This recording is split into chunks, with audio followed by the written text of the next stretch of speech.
Bab 1651, kurang berpengalaman. Kami akan mengikuti ajaran. Ketua klan tanpa hati segera menyetujuinya. Dev menatap Kenari, guru Kenari, bagaimana kalau kita masuk dan melihat-lihat? Kenari melihat ke arah pintu masuk yang gelap dan menghela nafasnya, ayo, hidup dan mati sudah ditakdirkan. Jangan khawatir, jika ada yang tidak beres kita akan langsung keluar, kali ini kita hanya akan mencoba menjelajahinya. Dev tersenyum ringan lalu memimpin jalan masuk. Begitu melangkah ke pintu masuk, Dev meningkatkan aura tubuhnya secara ekstrim, dia tidak akan berani ceroboh di tempat seperti ini. Dev lalu memancarkan kesadaran spiritualnya untuk memandu jalan, namun ternyata dia tidak bisa memancarkan kesadaran spiritualnya sama sekali. Dev dan Kenari mengambil setiap dengan hati-hati dan waspada. Guru Kenari, menurutmu apakah tidak ada orang yang masih hidup di reruntuhan kuno seperti ini? Dev tiba-tiba menanyakan pertanyaan ini. Mungkin saja. Kenari mengangguk. Dev terdiam sejenak dan kemudian menatap Kenari dengan tidak percaya. Guru Kenat, ini adalah sebuah klan dari ribuan tahun lalu, lantas ada orang yang bisa hidup selama ribuan tahun? Teknik kertas jimat memiliki ribuan variasi, di dalamnya terdapat rahasia alam semesta, seperti pil obat yang bisa membuat seseorang hidup abadi, lantas tidak ada kertas jimat yang bisa membuat seseorang hidup selama ribuan tahun? Kenari tersenyum tipis. Lalu seperti apa bentuk kertas jimat itu? Apakah semuanya sama dengan yang kamu gambar? Hanya membutuhkan selembar kertas kuning? Dev bertanya dengan penasaran. Jangan terus membandingkan diriku dengan para ahli teknik kertas jimat sejati, di hadapan mereka kemampuanku yang kecil ini tidak berarti apa-apa. Kertas jimat yang sebenarnya bisa terlihat seperti apa saja, bahkan bisa berupa benda apa saja, bisa menggambar mantra di ruang hampa, bahkan di pikiran manusia juga bisa ditanamkan mantra. Semua ini merupakan teknik jimat, jika kamu bertanya padaku seperti apa bentuk jimat, bagaimana saya harus menjawab pertanyaanmu? Kenari menatap Dev dan bertanya padanya. Dev terdiam sejenak, dia hanya mengetahui sedikit tentang kertas jimat, dan kemampuannya juga terbatas, dia hanya tahu beberapa hal dasar, itulah sebabnya dia mengajukan pertanyaan yang kurang berpengalaman seperti itu. Dua orang tersebut melanjutkan perjalanan dengan hati-hati, setelah beberapa langkah, tiba-tiba seluruh reruntuhan kuno mulai berguncang. Sialan, apakah ini sudah akan runtuh? Kenari tanpa sadar mengumpat. Pada saat itu, sebuah gelombang partas tiba-tiba datang menghantam Dev dan diikuti oleh api yang berkobar di hadapan mereka. Dengan kobaran api itu Dev dan yang lainnya baru melihat beberapa mayat tergeletak di tanah, jelas-jelas ini adalah jubah hitam perunggu dan orang-orang klan tanpa hari. Cepat mundur. Dev menarik Kenari dan keduanya bergegas mundur. Saat mereka mencoba mundur, dinding batu di kedua sisi tiba-tiba terbakar, dan seluruh pintar masuk menjadi sebuah medan api yang berkobar. Raut wajah Dev berubah drastis, bahkan jalan mundur mereka sudah berubah menjadi lautan api. Kobaran api telah mengepung mereka. Sialan, klan jimat surgawi itu benar-benar memiliki kekuatan yang luar biasa, sepertinya orang yang menggambar kertas jimat ini adalah seorang ahli kertas jimat sejati. Kenari berkata dengan wajah muram. Apa yang harus kita lakukan? Dev bertanya pada Kenari. Di tempat seperti ini, Dev hanya bisa bertanya kepada Kenari apakah ada jalan keluar yang baik. Saya akan mencoba menggunakan jimat penghindar api untuk melindungi kita melewati kobaran api ini. Kenari berkata lalu mengeluarkan sebuah kuas dan menggigit ujung jarinya, lalu mencelupkan ujung kuas itu ke darahnya sendiri. Setelah itu Kenari berada di udara dan melambai-lambaikan kuasnya. Tidak lama kemudian, sebuah jimat muncul di udara dan jimat itu bersinar dengan cahaya merah yang menyelimuti Dev dan Kenari. Ayo. Kenari menarik Dev lalu menerjang ke depan. Dev menatap Kenari dengan kaget, saya tidak menyangka kamu bisa menggunakannya tanpa kertas jimat. Bab 1652 itu kerendahan hati. Kenari memutar matanya pada Dev, sialan, saya mengatakan diriku sendiri sampah, itu menunjukkan kerendahan hati, kamu jangan meremehkanku. Kenari menggunakan jimat penghindar api untuk menghalangi panasnya kobaran api sambil berlari ke arah depan dengan Dev. Cis cis cis. Suara gelombang panas terus terdengar di telinga Kenari dan Dev. Bam! Tiba-tiba, jimat penghindar api itu hancur, diikuti dengan kobaran api disertai dengan kekuatan mengerikan yang menuju ke arah keduanya. Dev dan Kenari sama sekali tidak punya waktu untuk menghindar. Dan langsung terlempar oleh kekuatan ini. Tubuh emas tak terhancurkan. Cahaya keemasan bersinar di tubuh Dev, cahaya keemasan yang samar ini berubah menjadi sisik-sisik yang menyelimuti tubuh Dev. Sedangkan Kenari juga terlempar di saat bersamaan dan mengeluarkan selembar kertas jimat dari sakunya lalu menempelkannya pada tubuhnya. Keduanya terkena hantaman gelombang panas, tubuh mereka terus berguling-guling dan terlempar ke dinding batu kemudian didorong kembali oleh gelombang panas. Dan kedua orang itu terus-menerus terguncang selama beberapa menit seperti itu, hingga akhirnya kobaran api padam dan gelombang panas menghilang. Dev terbatuk-batuk dan mulai bangkit berdiri, seorang Grandmaster Guru seperti dirinya juga menjadi sangat menyedihkan. Jika bukan karena Dev mengambil keputusan cepat dan mengaktifkan tubuh emas tak terhancurkan tepat waktu, maka saat ini sepertinya pakaian di tubuhnya akan terbakar tak bersisa.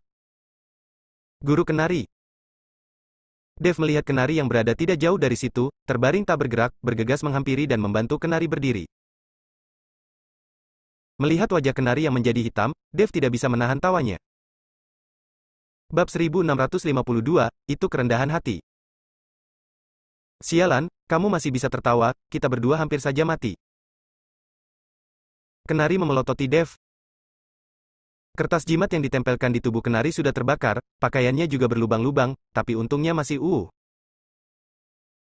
Asteris untung saja saya melindungi pakaianku, kalau tidak saya pasti sudah terlihat sepenuhnya Okmu saat ini. Kenari melihat pakaiannya yang baik-baik saja menghela nafas lega. Jika dia sampai telanjang, itu akan menjadi aib yang memalukan baginya. Kita baru saja melewati pintu masuk, bahkan belum melihat gerbang utama klan jimat surgawi, tetapi sudah menghadapi teknik jimat sehebat ini, bukankah akan lebih berbahaya di dalam sana? Dev mengernyitkan keningnya. Apa perlu dikatakan lagi, saya rasa sebaiknya kita kembali saja. Kenari mulai ragu dan cemas. Karena sudah datang, kita setidaknya harus melihat pintu gerbang klan jimat surgawi terlebih dulu. Dev mengaktifkan tubuh emas yang tak terhancurkan dan perlahan-lahan berjalan maju. Kenari yang melihat itu hanya bisa mengeluarkan beberapa lembar kertas jimat dan menempelkannya pada dirinya. Leluhur berkati kami, murid ini hanya datang untuk melihat-lihat, tidak berniat lain, tolong, jangan mempersulit kami. Kenari tidak berhenti berdoa dengan gelisah. Mungkin juga karena doa Kenari yang manjur, sepanjang perjalanan Dev dan yang lainnya tidak menemukan bahaya.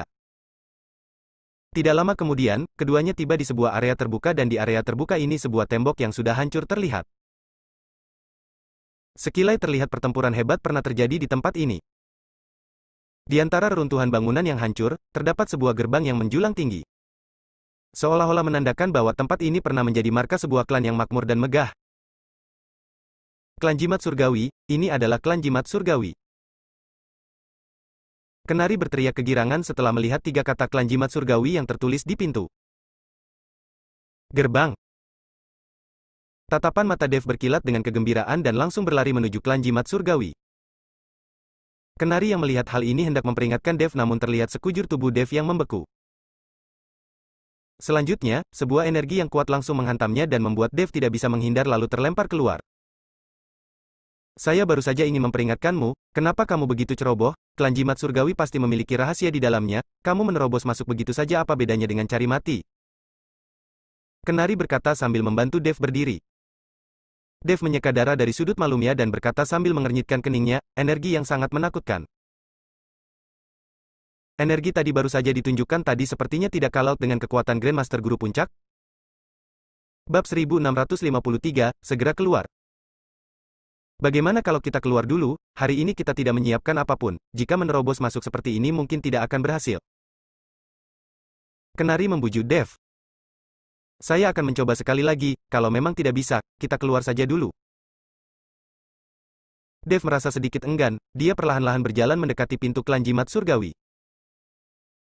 Kali ini, Dev berjalan dengan sangat hati-hati, menggunakan kekuatan spiritual di dalam tubuhnya untuk menopang setiap langkahnya.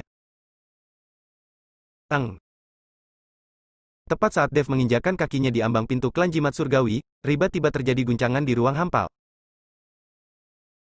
Dev yang melihat itu bergegas mundur. Pada saat itu, dengan guncangan yang terjadi di ruang hampa, seorang pria tua berambut putih tiba-tiba muncul. Seperti pantulan gambar yang terpantul di udara. Siapa kalian? Segera keluar dari sini. Raut wajah pria tua itu menjadi serius dan suaranya yang dingin meraung keras. Dev terkejut dan sedikit tidak tahu harus berbuat apa saat melihat pria tua di udara itu. Sedangkan Kenari segera berlutut, murid ini datang bersujud kepada leluhur. Siapa kamu? Segera keluar dari sini. Pria tua itu kembali meraung dengan dingin. Senior, kami adalah pengagum seni kertas jimat klan jimat surgawi, secara khusus datang kemari untuk meminta nasihat. Dev berkata sambil menangkupkan tangannya kepada pria tua itu. Bajingan, klan jimat surgawi bukan tempat yang bisa kamu datangi dan tinggalkan sesuka hati. Jika tidak segera keluar dari sini, jangan salahkan saya bersikap kasar. Setelah selesai bicara, pria tua di udara itu menghilang. Kemudian, aura yang menakutkan kembali melesat keluar dari dalam klan jimat surgawi lagi. Kali ini, Dev sudah membuat persiapan sejak awal. Saat energi itu melesat keluar, Dev juga melayangkan tinjunya. Tinju emas itu bersinar terang dan langsung menyambut energi Inu. Bam! Benturan keras membuat ruang hampa berguncang dan suara gemuruh terus terdengar. Sementara Dev merasakan rasa sesak di dadanya, tubuhnya terus mundur ke belakang. Dev, ayo pergi, kita tidak boleh bersikap gegabah. Kenari bangkit berdiri dan menarik Dev, lalu bergegas berlari ke arah luar reruntuhan kuno. Tidak disangka, di dalam reruntuhan kuno berusia ribuan tahun ada orang yang benar-benar masih hidup. Dev terlihat sangat takjub, dia tidak menyangka akan bertemu dengan seorang pria tua. Itu bukan manusia, itu hanya sebuah sosok yang ditinggalkan selama ribuan tahun dengan menggunakan teknik kertas jimat. Tidak disangka ribuan tahun yang lalu mereka sudah meramalkan akan ada orang yang datang untuk merebut harta karun klan jimat surgawi. Tatapan mata Kenari dipenuhi dengan kepanikan. Dev menatap Kenari dan dapat menebak betapa besar rasa takut yang ada di hati Kenari saat itu. Sepertinya kita harus merencanakan dengan baik cara memasuki klan jimat surgawi, pantas saja reruntuhan kuno klan jimat surgawi ini bisa berada di bagian paling belakang buku tersebut. Dev menghela nafas panjang. Dengan tubuh emas tak terhancurkan yang melindungi tubuhnya, ditambah dengan kekuatan tubuh fisiknya yang di luar nalar, dia tetap tidak bisa menahan semburan energi yang melesat keluar dari klan jimat surgawi. Apa yang akan terjadi setelah itu, tidak ada yang berani memprediksi, juga tidak ada yang bisa memprediksi. Setelah keluar dari reruntuhan kuno, ketua klan tanpa hati dan anak buahnya masih menunggu di luar. Rasa kaget dan kagum terpancar dari matanya saat melihat Dev dan Kenari keluar dalam keadaan hidup. Tuan Dev, kembalilah dulu ke klan untuk beristirahat. Ketua klan tanpa hati melihat penampilan Dev dan Kenari yang hitam dengan raut wajah yang serius, berkata pada mereka. Dev mengangguk lalu saat dia pergi, dia tidak lupa menoleh kembali ke arah pintu masuk reruntuhan.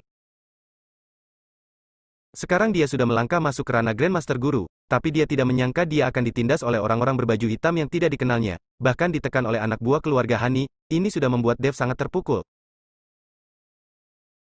Namun saat ini dia juga bahkan tidak bisa menjelajahi dan mencari reruntuhan kuno, sepertinya. Perjalanannya untuk bertumbuh masih panjang. Di dunia bela diri saat ini, hampir merupakan kekuatan terkuat, sedangkan Maha Guru jarang terdengar. Hal ini menunjukkan bahwa perbedaan antara dunia bela diri dan dunia kultivasi abadi bukanlah perbedaan kecil. Kalau bukan karena energi spiritual yang menipis dan memberi dunia bela diri ruang untuk bertahan, maka dunia bela diri tidak akan memiliki eksistensinya. Bab 1654, mengambil alih. Dev meminta ketua klan tanpa hati untuk menjaga pintu artefak kuno dengan baik, sementara dia dan Kenari kembali ke kota Haiti. Keluarga Lukman masih sibuk mempersiapkan pesta pernikahan Stella dan Marcel. Karena Dev sudah berjanji akan menetap untuk menghadiri acara pernikahan, jadi dia tinggal beberapa hari di kediaman keluarga Lukman. Di sisi lain dia juga ingin melihat apakah pamannya Stella merencanakan sesuatu. Tidak lama kemudian, pesta pernikahan Stella dan Marco berlangsung sesuai jadwal. Ratusan orang dari berbagai kalangan di kota Haiti turut hadir. Jusman sangat sibuk dan mendedikasikan diri, ini membuat Stella merasa lebih tenang terhadap pamannya ini. Sedangkan di antara para tamu, di sebuah meja di sudut terlihat agak aneh, orang-orang yang duduk di sana tidak menunjukkan ekspresi apapun, seolah-olah mereka sama sekali tidak tertarik dengan acara pernikahan yang sedang berlangsung. Dev, kamu lihat orang-orang di meja itu? Semuanya merupakan Great Grandmaster, mungkin mereka bukan datang untuk memberi selamat Asteris. Kenari berkata pada Dev. Dev sudah menyadari orang-orang di meja itu sejak awal, dan Dev juga memancarkan kesadaran spiritualnya. Semua orang yang ada di lokasi tidak lepas dari pandangan Dev. Tunggu dan lihat saja, sebentar lagi yang akan muncul pasti akan muncul. Dev tersenyum ringan. Tidak lama kemudian, upacara pernikahan Stella dan Marco selesai, dan Jusman sebagai tetua berjalan naik ke panggung, mengambil mikrofon dan berkata pada para hadirin, "Terima kasih hadirin sekalian yang sudah meluangkan waktu dari kesibukan kalian untuk menghadiri pernikahan keponakanku. Hari ini, Stella sudah resmi menjadi istri orang dan sedang hamil, kehidupannya setelah ini akan sibuk mengasuh bayi dan menjalani hari-hari biasa yang bahagia. Jadi hari ini saya ingin menggunakan kesempatan ini untuk mengumumkan bahwa saya akan menjalankan keluarga Lukman secara penuh dan keponakan saya, Stella juga akan tinggal di kota Gama dan tidak pernah kembali lagi selamanya. Saya berharap setelah saya mengambil alih keluarga Lukman, hadirin sekalian tetap akan bekerja sama dengan keluarga Lukman." Perkataan Jusman membuat para tamu yang berada di bawah panggung terkejut dan mulai berdiskusi. Sedangkan Stella tampak marah dan bertanya pada Jusman, "Paman, siapa yang bilang saya pergi ke kota Gama dan tidak akan kembali lagi selamanya? Dan siapa yang memberimu izin untuk mengambil alih keluarga Lukman?" "Stella, kamu tidak perlu semarah itu, Paman juga melakukannya untuk kebaikanmu. Kamu adalah seorang perempuan, tugasmu adalah menjadi istri dan ibu yang baik di rumah. Betapa bagusnya keluarga Lukman setelah saya mengelolanya selama setahun terakhir, kalian semua juga bisa melihatnya bukan? Jadi menyerahkan keluarga Lukman kepadaku adalah keputusan terbaik, kalau tidak cepat atau lambat keluarga Lukman akan hancur di tanganmu." Stella yang mendengarnya menjadi sangat marah dan berteriak, "Walau keluarga Lukman hancur di tanganku itu juga merupakan masalah keluarga Lukman, apa hubungannya denganmu? Saya mempekerjakanmu untuk menjalankan keluarga Lukman, hanya untuk menafkahi kamu, kamu benar-benar menganggap dirimu adalah pemiliknya. Kamu tidak lebih dari orang yang dipekerjakan oleh keluarga Lukman, saya bisa mengusirmu sekarang juga dan memutuskan hubunganmu dengan keluarga Lukman." "Stella, jangan marah, hati-hati berdampak pada bayinya." Marco membujuk Stella lalu menatap Jusman dengan dingin, "Kamu kira kamu siapa, mencoba mengambil alih keluarga Lukman?" "Siapa saya tidak tahu, tapi siapa mereka, kalian seharusnya tahu." Jusman berkata lalu orang-orang di meja yang berada di pojok ruangan itu langsung melompat dan mendarat di panggung. Setiap dari mereka memancarkan aura Great Grandmaster, dan membuat suhu di seluruh ruang perjamuan menurun dan semua orang bergidik. Marco menatap para Great Grandmaster ini dan tidak merasa takut sama sekali. Meskipun dengan kekuatannya sendiri tidak cukup kuat untuk melawan mereka, tapi saat ini ada Dev yang mendukung di belakang, jadi Marco tidak takut sedikit pun. "Kamu ingin mengandalkan orang-orang ini untuk merebut alih keluarga Lukman?" Marco bertanya pada Jusman. "Orang perang ini, bukan hanya keluarga Lukman, bahkan seluruh kota Haiti, siapa yang bisa mengalahkan mereka? Hari ini saya tidak hanya akan mengambil alih keluarga Lukman, tapi juga harus mendapatkan bagian dari semua keluarga terkemuka di kota Haiti." Tatapan Jusman menyapu ke arah para tamu yang ada di bawahnya. Bab 1655, biarkan saya berlaga sekali.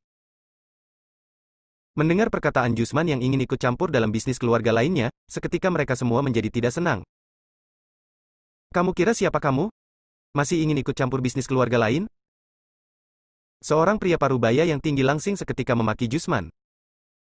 Namun setelah melontarkan kata-kata itu, terlihat sosok Jusman yang melompat dan menghampiri pria parubaya itu. Bam! Tanpa ragu-ragu, Jusman langsung menghantam dada pria itu dan mengeluarkan isi perutnya yang berdarah-darah. Melihat adegan berdarah ini, para hadirin sangat ketakutan hingga tidak berani bernapas. Melihat ekspresi para hadirin, Jusman tersenyum dengan sombong dan penuh kemenangan. Siapa yang berani banyak bicara, akan berakhir seperti ini. Jusman mengangkat jantung manusia yang berwarna merah cerah tinggi-tinggi dan berkata dengan lantang. Saat ini raut wajah Stella menjadi sangat jelek, sedangkan Marco menjaga Stella dengan ketat dan menatap Jusman dengan dingin. "Jusman, ku beritahu padamu, bermimpilah untuk mengambil alih keluarga Jusman, jangan kira kamu tidak terkalah, kekuatanmu ini sama sekali tidak ada apa-apanya di kota Gama." Marco memaki Jusman. "Haha, perkataanmu memang benar, kemampuan kecilku ini sama sekali tidak ada apa-apanya di kota Gama, tapi ini bukan kota Gama, di sini, siapa yang bisa menghentikanku?" Jusman tertawa dengan sombongnya. "Saya bisa." Di saat itu, Dev bangkit berdiri dan berjalan perlahan ke atas panggung. "Tuan Dev." Melihat Dev bangkit berdiri, Marco segera meneriakinya dengan hormat. Dengan adanya Dev, maka orang-orang di hadapannya tidak lebih dari sekedar badut. "Kamu," Jusman melirik Dev, "Nak, kamu ingin menghentikanku? Ku beritahu, kalau tidak ingin. Mati, minggir." Bagaimana kalau saya ingin mati, Asteris? Dev menatap Jusman dan tersenyum. Ingin mati, maka saya akan mengabulkan permintaanmu. Setelah berbicara, aura di tubuh Jusman melonjak dan melayangkan tamparannya ke arah Dev. Dev malah tidak bergerak sama sekali, dia berdiri dengan kedua tangannya di belakang punggung, dan tatapannya penuh dengan rasa jijik. Hal ini membuat Jusman semakin marah. Bam! Tamparan Jusman menghantam dada Dev dengan keras. Hanya saja, Dev sama sekali tidak bergerak, balikan ekspresi wajahnya tidak menunjukkan perubahan. Sebaliknya pergelangan tangan Jusman yang menghantamnya seketika langsung patah. Ini. Jusman tampak penuh keterkejutan, sementara orang lainnya menatap Dev dengan tidak percaya. Melihat ekspresi kaget Jusman, Dev menyeringai, saya ingin mati, apakah kamu ingin mencobanya lagi? Kaut wajah Jusman menjadi sangat jelek, dia menggertakkan giginya dengan keras. Saya juga ingin mati, ayo coba sekali denganku. Di saat itu, Kenari melompat dan mendarat di atas panggung lalu berkata pada Dev, sudah. Kamu sudah berlaga hebat satu kali, sekarang giliranku, jarang-jarang ada kesempatan untuk berlaga hebat seperti ini. Bisa berlaga hebat di hadapan ratusan orang seperti ini terasa menyenangkan. Dev menatap Kenari dan sedikit tidak tahu harus berkata apa, namun dia tetap menyingkir sehingga Kenari bisa berdiri berhadapan dengan Jusman. Nak, kakekmu ini ingin mati tapi selalu tidak bisa mati. Kebetulan kamu bisa mencoba seranganmu pada kakek, saya berjanji tidak akan melawan. Kenari berkata sambil meletakkan tangannya di belakang punggung, lalu menatap Jusman. Raut wajah Jusman menjadi ungu kemerahan, dia baru saja membual di hadapan ratusan orang ini dan sekarang dia langsung dihina di depan umum. Tidak hanya sekali, sekarang tiba-tiba ada orang yang memprovokasinya lagi. Ratusan tamu di bawah panggung menyaksikan adegan ini dengan ekspresi yang beragam. Mereka juga tidak menyangka akan menyaksikan hal seperti ini. Jangan terlalu menindas. Jusman menggertakkan giginya dan aura di tubuhnya kembali meningkat. Sebuah cahaya bersinar di tangannya, semua kekuatannya dikumpulkan di tangannya. Kenari yang melihat itu mengernyitkan keningnya tanpa sadar. Sialan, tadi saat kamu memukulnya kenapa tidak menggunakan kekuatan seperti ini, brengsek, kamu benar-benar mengincarku ya? Bab 1656, kuserahkan padamu. Kenari hanya mencapai puncak ranah inti emas, yang merupakan puncak Great Grandmaster, jika tidak menggunakan kertas jimat maka dia bisa saja menahan serangan Jusman, hanya saja tidak akan mudah.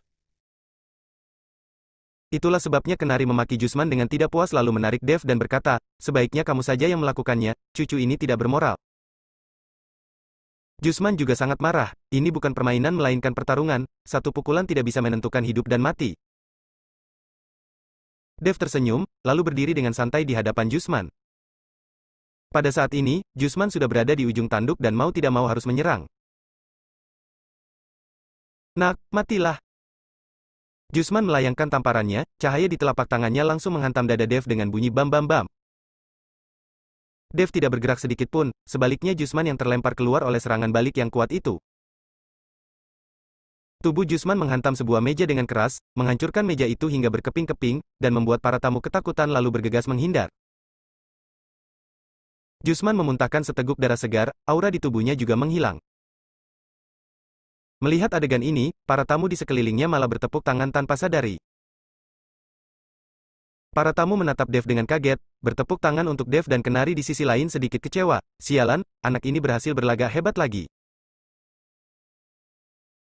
Terlihat bahwa Kenari sangat ingin berlaga di hadapan semua orang. Jusman sangat marah dan berusaha bangkit berdiri sambil menggerakkan giginya. Nak, kamu pasti akan mati kali ini, kuberitahu padamu saya adalah orang dari klan tanpa hati, ketua kami pasti akan membunuhmu. Dev yang mendengar klan tanpa hati tiba-tiba tertawa, kamu benar-benar orang dari klan tanpa hati. Benar, sekarang apakah kamu sudah takut? Jusan menyeringai. Dia mengira jika dia menggunakan nama klan tanpa hati maka orang-orang di kota Haiti akan takut. Persetan denganmu, untuk apa saya takut? Dev mencibir lalu berkata pada Kenari, Guru Kenari, giliran terakhir, kamu saja yang berlagak. Kenari yang mendengarnya seketika menjadi senang dan langsung menghampiri Jusman. Apa yang ingin kamu lakukan? Jusman menatap Kenari dengan sedikit panik. Kenari mengulurkan tangan dan menamparkan wajah Jusman, hubungi ketua kalian sekarang dan suruh dia kemari untuk membunuhku. Jusman tercengang, dia sedikit bingung siapa sebenarnya orang tua dan pemuda di hadapannya ini. Kenapa mereka sama sekali tidak terlihat takut pada klan tanpa hati? Di saat Jusman ragu-ragu, Kenari melayangkan tamparannya lagi. Sialan, sudah kubilang hubungi ketua kalian, apa kamu tidak dengar? Kenari seperti sedang mengajari seorang anak kecil, dan menegur Jusman. Saat ini hati Jusman mendapatkan pukulan telak dan sudah hampir hancur. Dia bergegas menghubungi ketua klan tanpa hati dan ketua klan tanpa hati bergegas datang bersama anak buahnya. Kalian tunggu saja, ketua kami akan segera tiba. Jusman berkata dengan garang. Melihat hal ini, banyak tamu yang ketakutan dan ingin pergi, jika ketua klan tanpa hati itu benar-benar membawa pasukannya ke sini, mereka tidak ingin terlibat. Melihat para tamu hendak pergi, Kenari menjadi panik. Jika orang-orang ini pergi, dia berlagak untuk dilihat siapa. Hadirin, kalian jangan pergi, duduk dan saksikan saja pertunjukan menarik, tidak akan ada masalah. Kenari berkata kepada kerumunan dengan lantang. Namun orang-orang ini tidak percaya padanya, tetap ada tamu yang hendak pergi. Kenari melihat ini dan mengeluarkan 2 lembar kertas jimat dari sakunya dan melemparkannya ke arah pintu. Hal ini membuat para kerumunan menyadari walau pintu itu terbuka, mereka tetap tidak bisa keluar. Sudah dibilang jangan pergi, kalian tidak mau dengar, harus memaksaku turun tangan. Duduk saja, saya jamin tidak akan ada masalah. Kenari berkata dengan penuh percaya diri. Melihat itu, kerumunan tamu hanya bisa kembali duduk dan menunggu ketua klan tanpa hati tiba. Bab 1657, saat seseorang mencapai kesuksesan semua yang ada di sekitarnya akan ikut merasakan dampaknya. Tidak lama kemudian, ketua klan tanpa hati datang bersama anak buahnya dan langsung berteriak keras saat melangkah masuk, Jusman, siapa yang berani meremehkan klan tanpa hati kita? Jusman segera berlari menghampiri, ketua, mereka yang memintaku memanggilmu kemari. Ketua klan tanpa hati mengikuti arah jari Jusman menunjuk, saat dia melihat Dev dan Kenari, raut wajahnya seketika menjadi pucat pasi. Kami yang meremehkan klan tanpa hati, ada apa? Kenari berjalan menghampiri ketua klan tanpa hati. Cucu kecil, ini adalah ketua kami, kamu masih berani begitu liar, tunggu saja, Jusman melihat Kenari yang bersikap luar seketika membentaknya. Namun belum sempat perkataannya selesai, ketua klan tanpa hati itu langsung melayangkan tamparan keras ke wajahnya. Sialan, dasar brengsek, berani bersikap tidak sopan pada guru Kenari. Setelah selesai bicara, ketua klan tanpa hati segera tersenyum, Guru Kenari, saya tidak tahu kalian ada di sini, bawahan saya yang bersikap tidak sopan. Jusman yang mendapatkan tamparan melihat ketua klannya bersikap begitu segan pada Kenari dan tampak tercengang. Dan semua tamu yang hadir menatap Kenari dengan takjub, tatapan mereka penuh dengan rasa iri dan kekaguman. Merasakan tatapan mata orang banyak, Kenari merasa tidak bisa lebih senang lagi. Bukan bawahanmu bersikap tidak sopan, tapi dia ingin mengambil alih keluarga Lukman. Saya tidak peduli apakah itu idemu atau bukan, saya beritahu padamu, keluarga Lukman memiliki hubungan denganku. Kalau sesuatu terjadi pada keluarga Lukman ke depannya, kamu akan menjadi orang pertama yang saya minta pertanggungjawaban. Pada saat itu, Dev menghampiri dan berkata, Tuan Dev, bawahan benar-benar tidak tahu, jangan khawatir selama klan tanpa hati masih ada, maka tidak akan ada yang terjadi pada keluarga Lukman. Klan tanpa hati bergegas menjamin. Bawa anak buahmu pergi dari sini. Dev melambaikan tangannya. Ketua klan tanpa hati segera membawa anak buahnya pergi. Lokasi acara pernikahan dibereskan dan resepsi pernikahan dilanjutkan. Saat ini Dev dan Kenari menjadi orang yang jauh lebih penting daripada kedua pengantin. Orang-orang terus berdatangan untuk bersulang dengan mereka. Dev mencari kesempatan untuk pergi sementara Kenari sangat menyambut hal ini. Dia minum hingga mabuk dan akhirnya tak sadarkan diri. Keesokan harinya, saat Kenari bangun dia mendapati bahwa Dev sudah kembali ke kota Gama. Dia meninggalkan sepucuk surat untuk Kenari agar tetap tinggal di kota Haiti agar dia bisa mempelajari reruntuhan kuno klan jimat surgawi. Dev akan kembali untuk menjelajahinya saat ada kesempatan. Anak ini, apa dia pikir saya bekerja untuknya? Kenari meremas surat itu menjadi bola lalu membuangnya dan kembali berbaring. Keluarga King, Kota Gama. Dalam waktu beberapa hari yang singkat, suasana di keluarga King menjadi semakin meriah. Tidak hanya keluarga King, lembah tanpa bayangan milik Steve, lembah iblis milik 4 tetua iblis secara mengejutkan kembali pindah ke Kota Gama. Dulu demi menghindari aliansi seni bela diri, Steve dan 4 tetua iblis harus bergabung dan pergi ke lembah pengobatan bersama. Namun sekarang, aliansi seni bela diri sudah mengalami kemunduran dan semakin banyak keluarga serta klan yang mengikuti Dev. Jadi mereka semua pindah kembali. Keluarga King, lembah tanpa bayangan, lembah iblis, 3 pihak ini telah menjadi sosok yang saling berkaitan dan mendukung satu sama lain di Kota Gama. Ditambah lagi dengan keluarga raya yang begitu setia pada Dev, serta status Dev sebagai Penguasa lembah pengobatan, membuat kekuatan Dev di kota Gamma menjadi yang terbesar. Seperti kata pepatah, saat seseorang mencapai kesuksesan semua yang ada di sekitarnya pun akan merasakan dampaknya, bahkan Yansen dan Fata yang ada di kota Surau juga langsung menjadi klan terbesar di wilayah itu. Saat ini Dev benar-benar menjadi orang yang terkenal di dunia, menjadi sosok yang dikagumi oleh orang lain. Dev tidak menyangka ada begitu banyak hal yang terjadi selama beberapa hari kepergiannya. Di saat sebagian besar klan dan keluarga memilih mengikuti Dev, di dalam aliansi seni bela diri kota Gamma raut wajah Robin tampak sangat muram. Aliansi seni bela diri baru saja jatuh di tangannya, tapi hal seperti ini malah terjadi. Aliansi seni bela diri yang sekarang sudah tidak memiliki kejayaan mereka di masa lalu. Bab 1658, 8 Alam Rahasia. Dev, saya pasti akan membunuhmu, pasti. Robin berteriak marah, saat ini dia sangat membenci Dev dan sudah tidak sabar untuk membunuhnya. Jika kamu ingin membunuhnya, bukan tidak mungkin hanya saja kamu memerlukan rencana yang matang. Suara tua di benak Robin angkat bicara. Senior, apa yang harus saya lakukan untuk membunuhnya? Robin segera bertanya. Sekarang kamu memiliki senjata Maha Guru, ditambah dengan mengumpulkan beberapa jubah hitam perunggu dan mencari cara untuk memancing Dev datang ke aliansi seni bela diri, kamu bisa membunuhnya. Roh spiritual berkata. Sepertinya Dev tidak akan datang ke aliansi seni bela diri dengan mudah. Sekarang kita sudah menunjukkan wajah asli kita, apakah dia akan datang? Tanya Robin. Tentu saja, kamu lupa kalau kita masih memegang sesuatu miliknya di tangan kita. Roh spiritual tersenyum ringan. Robin seketika mengingat Yuki yang terkurung di penjara bawah tanah dan tersenyum, benar, saya bisa menggunakan pacarnya untuk memancing Dev datang ke aliansi seni bela diri. Selama Dev berani datang maka saya tidak akan membiarkan dia kabur lagi, jika dia tidak mati maka aliansi seni bela diri tidak akan pernah mendapatkan kedamaian. Roh spiritual itu berkata, tidak menakutkan jika aliansi seni bela diri tidak pernah mendapatkan kedamaian, yang menakutkan adalah jika kekuatan Dev semakin bertumbuh dan kamu akan kehilangan nilaimu, Maha Kuasa juga tidak akan menghargaimu lagi. Benar, saya tidak boleh kehilangan nilaiku pada Maha Kuasa, saya harus membunuh Dev kali ini. Tatapan mata Robin bersinar dengan tekad dan kemudian menggunakan statusnya untuk mengumpulkan jubah hitam perunggu.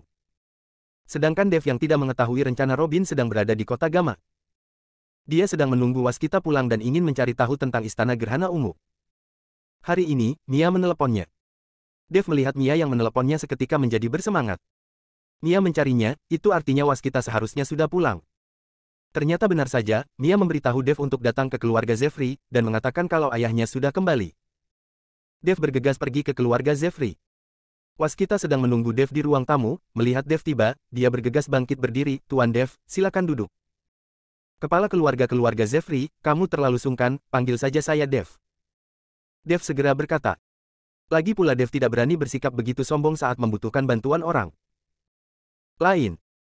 Hahaha, selama saya pergi, banyak yang terjadi di kota Gamma, saya rasa kamu pantas dipanggil dengan sebutan Tuan Dev.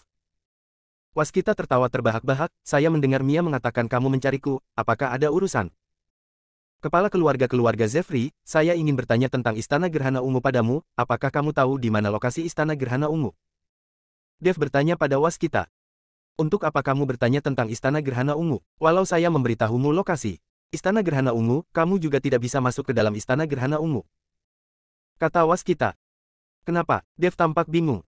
Klan seperti Istana Gerhana Ungu, berada di dalam alam rahasia, kamu tidak akan menemukan mereka di dunia fana. Asteris seperti keluarga Zefri kami, kekuatan sebenarnya dari keluarga Zefri juga berada di dalam alami rahasia. Sekarang banyak klan kultivator abadi yang bersembunyi di dalam alam rahasia dan tidak pernah datang ke dunia fana. Asteris.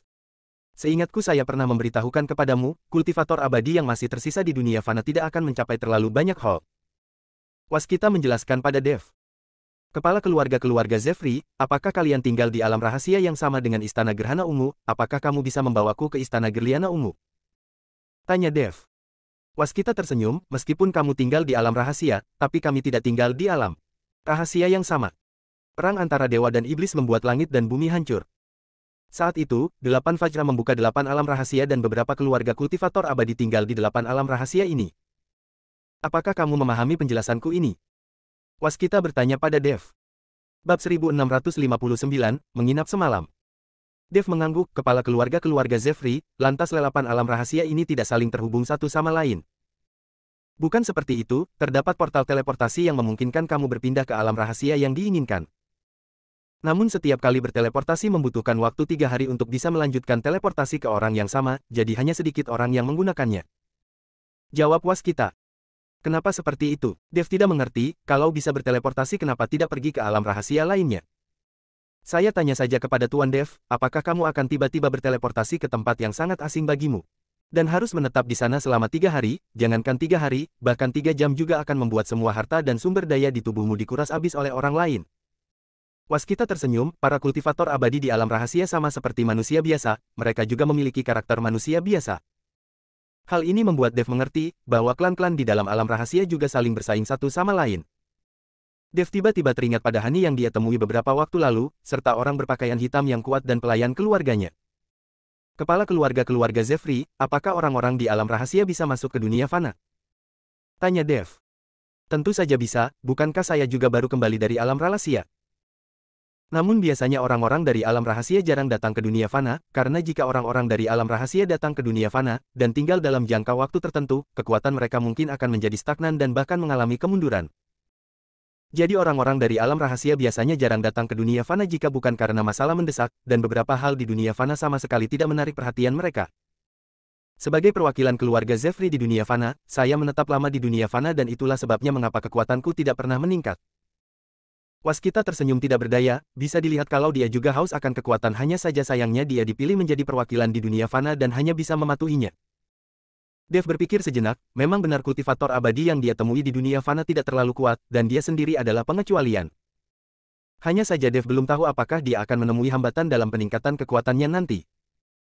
Jika dia tidak mempunyai cara untuk meningkatkan kekuatannya di dunia fana maka Dev ingin pergi ke alam rahasia untuk berkultivasi. Kepala keluarga Zetri, saya memiliki permohonan yang agak tidak mengenakan, apakah kepala keluarga Zefri dapat menyetujuinya? Dev bertanya dengan canggung. Tuan Dev, katakan saja tidak masalah. Waskita berkata sambil tersenyum. Apakah kepala keluarga Zefri dapat membawa saya pergi ke alam rahasia sekali, dan melihat-lihat keluarga kultivator abadi kalian? Dev bertanya dengan hati-hati, dia takut Waskita akan menolak. Bagaimanapun juga ini melibatkan rahasia keluarga orang. Tentu saja boleh, sejujurnya saat saya kembali kali ini, tetua klan keluarga Zefri juga menginstruksikan saya untuk membawamu ke wilayah klan keluarga Zefti. Waskita berkata tanpa ragu. Dev tercengang, kepala keluarga Zefri, apa yang terjadi? Lantas tetua klan keluarga Zefri juga tahu tentang saya. Tentu saja, saya sudah melaporkan semua yang kamu lakukan di dunia fana kepada tetua klan, jadi mereka sangat tertarik padamu. Kata Waskita. Dev tidak menyangka Waskita akan membicarakan mengenai dirinya pada para tetua klan, namun jika dipikir-pikir lagi, Waskita merupakan perwakilan keluarga Zefri di dunia fana, tentu saja Waskita harus melaporkan apa yang terjadi di dunia fana. Kepala keluarga Zefri, kalau begitu kapan kita akan berangkat? Puah Dev, jangan tergesa-gesa, kamu menginap saja dulu di kediaman keluarga Zefri untuk 1 malam, besok kita akan berangkat. Waskita berkata pada Dev. Dev yang mendengarnya menganggukkan kepalanya dan setuju untuk menginap semalam di keluarga Zefri. Waskita tersenyum lalu mengedipkan matanya kepada Mia yang ada di samping, dan membuat wajah Mia tersipu. Tidak tahu apa yang sedang dilakukan oleh dua ayah dan anak ini. Bab 1660, saya menyukaimu. Waskita memerintahkan seseorang untuk menyiapkan kamar bagi Dev. Setelah Dev masuk ke dalam kamar, dia menemukan kamar itu sangat bersih dan beraroma wangi yang samar, bahkan dekorasi juga tersedia dengan lengkap, terlihat seperti kamar seorang wanita. Dev sedikit terkejut, dia tidak mengerti mengapa Waskita menempatkan dirinya di kamar seperti ini. Namun Dev tidak memikirkannya dan langsung berbaring di tempat tidur, dia sudah tidak sabar untuk pergi ke alam rahasia besok. Setelah mengobrol dengan Waskita hari ini, Dev baru menyadari bahwa dunia ini sangat besar, tidak hanya sebuah aliansi seni bela diri kota Gama. Tanpa disadari, Dev pun terlelap. Namun beberapa saat kemudian, Dev merasakan ada yang sedang meraba-raba tubuhnya. Dev terkejut dan secara naluriah melayangkan tamparannya. Kening Dev berkeringat dingin, hatinya sangat kaget, dia tidak pernah tidur dengan ceroboh seperti itu dan baru menyadari setelah orangnya ada di hadapannya. Ali. Suara teriakan wanita membuat Dev yang bersiap melayangkan tamparannya lagi seketika berhenti. Setelah menyalakan lampu dengan tergesa-gesa Dev terkejut saat mendapati Mia berdiri di depannya. Orang yang baru saja meraba-raba tubuhnya adalah Mia. Saat ini Mia hanya mengenakan baju tidur yang tipis dan sangat transparan di bawah sinar lampu. Nona Mia, kamu tidak apa-apa? Dev tidak berani menatap Mia langsung dan menoleh ke samping lalu bertanya padanya. Kami menyerang terlalu keras, sama sekali tidak tahu cara menunjukkan simpati kepada wanita. Mia mengerucutkan bibirnya, tampak sedikit marah. Maaf, saya tidak tahu itu kamu, lagi pula apa yang kamu lakukan dengan menyelinap masuk ke kamarku di tengah malam seperti ini? Tanya Dev. Ini adalah kamarku, kenapa saya tidak boleh masuk? Mia bertanya balik. Dev seketika panik dan meminta maaf, Nona Mia, maaf, mungkin saya yang salah masuk kamar. Dev tampak sangat canggung, dia berpikir itu adalah kesalahannya sendiri karena salah kamar. Di saat Dev hendak keluar, Mia menghentikannya, kamu tidak salah kamar, memang saya yang membiarkanmu tinggal di kamarku. Dev tercengang dan menatap Mia dengan tidak percaya. Pada saat ini Mia mengenakan riasan tipis, wajahnya yang putih saat ini sedikit memerah. Saya menyukaimu, jadi saya ingin kamu tinggal di kamarku, saya ingin menjadi wanitamu. Mia berkata secara terus terang pada Dev. Dev terkejut dan segera mundur 2 langkah, Nona Mia, saya meminta maaf, saya sudah punya pacar. Saya tahu, saya tidak peduli, saya juga tidak ingin status hanya ingin bersama denganmu saja. Mia berkata tanpa peduli. Nona Mia, saya minta maaf, saya benar-benar tidak bisa. Dev berkata lalu hendak berjalan keluar dengan menyedihkan. Tapi siapa sangka, Mia memeluk Dev dari belakang dan bertanya dengan sedih, lantas saya tidak cantik. Lantas kekuatanku lemah. Lantas status keluarga Zefri tidak cukup baik. Kenapa? Dev merasakan kehangatan tubuh Mia dan mulai melafalkan mantra penjernih hati di benaknya lalu berkata perlahan, Nona Mia, kamu sangat cantik dan kamu memiliki kekuatan yang paling kuat di antara para wanita. Keluarga Zefri juga memiliki status yang bagus di kota Gama, hanya saja pacarku masih terkurung di aliansi seni bela diri, saya hanya ingin membebaskannya saat ini. Dev melepaskan tangan Mia dengan lembut, mencoba melepaskan diri dari pelukan Mia. Saya benar-benar tidak menginginkan apapun, benar, anggap saja saya sebagai alat umum melampiaskan nafsumu, kenapa pacarmu bisa mendapatkanmu dan saya tidak bisa? Saya menyukaimu, benar-benar menyukaimu, sampai-sampai membayangkan sosokmu setiap malam. Apakah kamu merasa saya sangat jalang sekarang? Tapi saya juga tidak peduli. Apakah kamu tahu berapa banyak orang yang mengejarku di kota Gama, tapi saya bahkan tidak melirik mereka sama sekali, saya sebagai seorang perempuan sudah bersikap begitu inisiatif kenapa kamu tidak bisa mengasihaniku? Mia menangis, dia tidak kuasa menahan air matanya.